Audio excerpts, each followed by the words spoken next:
Hello friends, मैं हूं गरिमा और आज मैं आपके लिए लेकर आई हूं एक बहुत ही बढ़िया रेसिपी, वो भी एक मीठी रेसिपी जिसके आगे कोई भी स्वीट डिश फेल हो। जी हाँ, जब भी आप ये रेसिपी बनाएंगे तो आपको बहुत टेस्टी लगेगा खाने में। और इस रेसिपी को आप चाहे व्रत में बनाएं या फिर नॉर्मल दिनों में, आपको ये हमेशा अच्छी लगेगी। जो लोग साबूदाना प्रेमी हैं उन्हें तो ये रेसिपी खासकर प्रिय होगी। तो आइए मैं आपको दिखा दूं कि मैंने इंग्रेडिएंट्स क्या क्या लिए हैं। यहाँ पर मैंने लिया है भिगोया हुआ साबूदाना। साबूदाने को मैंने 2 घंटे के लिए भिगा दिया था, जैसे कि हम खिचड़ी बनाते टाइम भिगाते हैं या फिर साबूदाने का वड़ा, वैसे ही हमें साबूदाना भिगोना है एकदम कम पानी में। साबूदाने को हमें उतने ही पानी में भिगोना है जितने में कि ये पानी को सोख ले और ऐसे सूखा सूखा हो जाए। आप देख सकते हैं जिससे कि इसे भुनना आसान हो। तो साबूदाने के दाने आप देख सकते हैं एकदम अलग अलग हैं, साथ ही एकदम बढ़िया से फूट भी रहे हैं। साथ ही मैंने ली है चीनी का बूरा है, आप चाहें तो चीनी का पाउडर ले सकते हैं या फिर खड़ी चीनी। ये है डेसिकेटेड कोकोनट, ये बाजार में आसानी से मिल जाएगा, या फिर आप ताजे नारियल को क्रश करके भी ये कोकोनट पाउडर बना सकते हैं। इसके साथ ही हमें चाहिए होगा देसी घी, कुछ ड्राई फ्रूट्स, आपको अपनी पसंद के हिसाब से ड्राई फ्रूट्स आप ले सकते हैं। साथ ही है इलायची का पाउडर और थोड़ा सा फूड कलर आप अपने मन से कोई सा भी ले सकते हैं, रेड, ऑरेंज या फिर ग्रीन। तो आइए चलिए रेसिपी शुरू करते हैं। मैंने यहाँ पर एक पैन में देसी घी डालकर गर्म होने रख दिया है। घी को हम अच्छे से पैन में फैला लेंगे।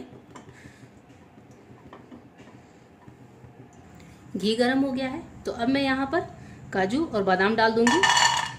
मैं यहाँ पर किशमिश को नहीं भून रही हूँ। काजू और बादाम को हम हल्का लाल होने तक भूनेंगे धीमी धीमी आंच पर। काजू बादाम हल्के लाल हो चुके हैं तो मैं इन्हें घी से बाहर निकाल लूंगी। अब इसी पैन में मैं डाल दूंगी थोड़ा सा और घी, लगभग 2 बड़े चम्मच। इस घी को वापस से अच्छे से गर्म होने देंगे। घी अच्छे से गर्म हो गया है। अब हम यहाँ पर डाल देंगे भीगा हुआ साबूदाना। साबूदाने को सिम फ्लेम पर ही हम उलट पुलट कर भूनेंगे। हल्का हल्का रोस्ट करना है हमें इसको। इस तरह से चलाकर हम इसे सिम फ्लेम पर छोड़ देंगे और 30 से 40 सेकंड के ड्यूरेशन में इसे हम वापस चला लेंगे। जब तक साबूदाना भुन रहा है तब तक मैं इन नट्स को, रोस्टेड नट्स को थोड़ा सा हल्का सा कूट लूंगी, या फिर आप चाहें तो इसे काट भी सकते हैं। मैं इसे यहाँ पर ग्लास में रखकर फिर कूट रही हूँ। इस तरह से किसी छोटे ग्लास में रखें और इसके मुंह को दबाकर आप हल्के हल्के कूट लें, एक बराबर हो जाएंगे। तो आप देख सकते हैं कि ड्राई फ्रूट्स काफ़ी अच्छे से कूट चुके हैं और यहाँ पर आप देख सकते हैं कि ड्राई फ्रूट्स बहुत ही बढ़िया से क्रश हो चुके हैं। साबूदाने को मैं वापस से उलट पलट लूँगी। इसी तरह से करके हम इसे 2 से 3 मिनट तक भूनते रहेंगे। ध्यान रखें कि इसे हमें 20-30 मिनट के अंतराल पर चलाते रहना है। ये हल्का हल्का चिपकेगा पर बाद में ये निकल भी जाएगा। इस तरीके से साबूदाने को भूनते हुए जब साबूदाना नीचे से थोड़ा चिपकने लगे तब हम यहाँ पर डालेंगे नारियल का पाउडर। और नारियल के पाउडर को भी हम इसी तरह से धीमी धीमी आंच पर साथ में भून लेंगे, जिससे कि नारियल की थोड़ी जो कच्ची महक होती है वो निकल जाए। नारियल को भी साथ में इसी तरह भूनते रहें धीमी धीमी आंच पर चलाते हुए। इसे हम लगभग 1 से 2 मिनट तक भूनेंगे। नारियल के पाउडर को हम 1 से 2 मिनट तक भूनेंगे। बीच बीच में आप चलाते रहें। साथ ही ये ध्यान रखें कि फ्लेम एकदम सिम रखेंगे। साबूदाने के साथ नारियल भी अच्छे से भून गया है तो अब हम यहाँ पर डाल देंगे ये चीनी का बूरा। साथ ही आंच को रखेंगे एकदम सिम और इसे धीमी धीमी आंच पर चलाते हुए पकाएंगे।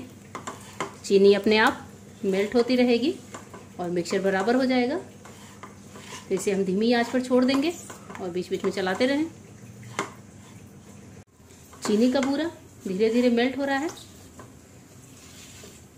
तो मिक्सचर धीरे धीरे गीला भी हो रहा है, पर अभी इसे और गीला होने की ज़रूरत है और इसे हम धीमी आंच पर ही रखेंगे। तेज आंच करते ही साबूदाना पैन में चिपकने लगता है तो इसे हम धीमी धीमी आंच पर ही बनाएंगे। अब जाके मिक्सचर हमारा थोड़ा गीला हो रहा है तो इस स्टेज पर मैं डालूंगी घर की फ्रेश मलाई, 1 बड़ी चम्मच। आप चाहें तो मलाई डालें या फिर ना डालें। इस लड्डू को बिना मलाई के बड़े आसानी से बनाया जा सकता है, पर मैं थोड़ा सा फ्रेश लुक देने के लिए डाल रही हूँ। आप चाहें तो थोड़े दूध का भी यूज़ कर सकते हैं मिक्सचर को गीला करने के लिए।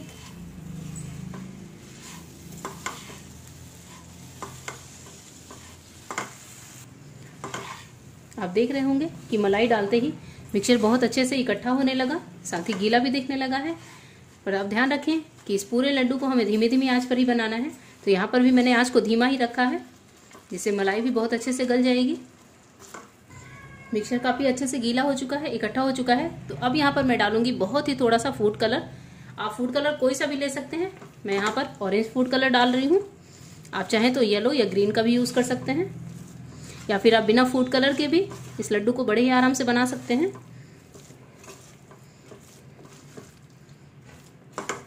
इसे अच्छे से मिक्स कर लेंगे। कलर को अच्छी तरीके से मिलाने के बाद हम यहाँ पर डालेंगे थोड़ा सा छोटी इलायची का पाउडर। छोटी इलायची के पाउडर से सबको पता है कि बहुत बढ़िया फ्लेवर आता है मीठी चीज़ों में। इसके बाद बारी है ड्राई फ्रूट्स को डालने की। अब सबको हम अच्छे से मिक्स करेंगे। साथ ही अब मैं यहाँ पर आंच को थोड़ा सा मीडियम फ्लेम पर रख रही हूँ, जिससे ये मिक्सचर थोड़ा और सूख जाए और फटाफट लड्डू का मिक्सचर तैयार हो जाए।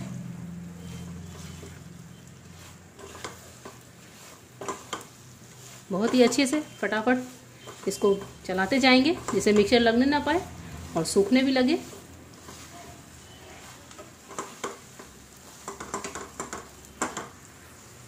लड्डू का मिक्सचर बहुत ही अच्छे से मिक्स हो चुका है, सारी चीनी पिघल चुकी है, साथ ही साबूदाना, कोकोनट और ड्राई फ्रूट्स आपस में मिक्स हो चुके हैं।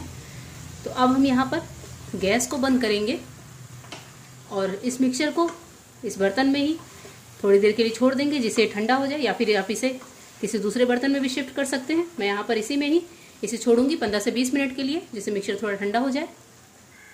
लड्डू का मिक्सचर ठंडा हो चुका है, ये बहुत ही हल्का सा गर्म है। तो इसी स्टेज पर हम लड्डू बांधेंगे। तो अब मैं हाथों पर लगाऊंगी देसी घी, आप चाहें तो तेल का भी यूज़ कर सकते हैं। और मिक्सचर लेकर हाथों से लड्डू बनाकर रखते जाएंगे इस तरीके से।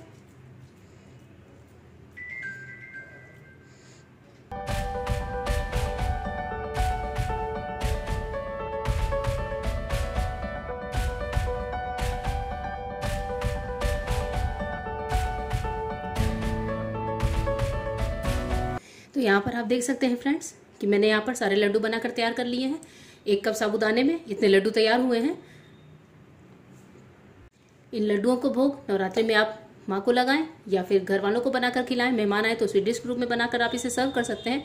साथ ही इस लड्डू में अगर आप दूध या मलाई ना डालें तो ये काफ़ी दिनों तक चल सकते हैं फ्रिज में, पर चूंकि मैंने मलाई डाली है तो मैं इसे फ्रिज में रखकर कम से कम 1 हफ्ता तो चला सकती हूँ। अगर आपको मेरी लड्डुओं की रेसिपी अच्छी लगी हो तो मेरे चैनल को सब्सक्राइब और वीडियो को लाइक ज़रूर करें। फिर मिलती हूँ आपसे एक नई रेसिपी के साथ। तब तक के लिए गुड बाय, थैंक यू।